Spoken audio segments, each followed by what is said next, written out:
I'm working on this old Craftsman 2 18 horse twin.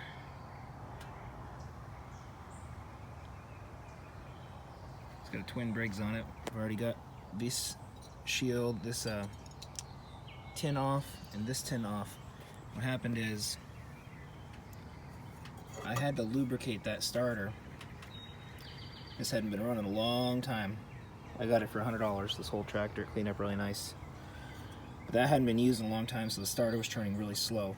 I took the starter out, lubricated it, put it back on, works fine. But I went to sell the mower today, and when I started it, it started fine.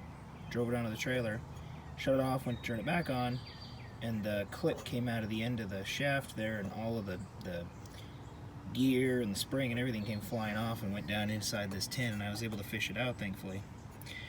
I wanted to address one thing.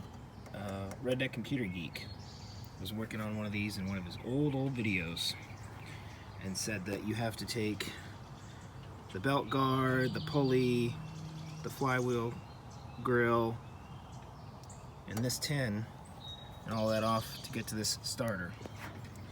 You do not have to do that. Now, it is a royal pain in the neck to get.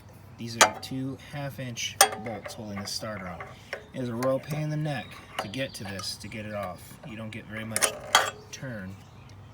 And it's a royal pain in the neck to put it back on, but you do not need to take all of this backside off to get that starter off. That starter can come off by just removing this side shroud to get to those 2 1/2-inch bolts.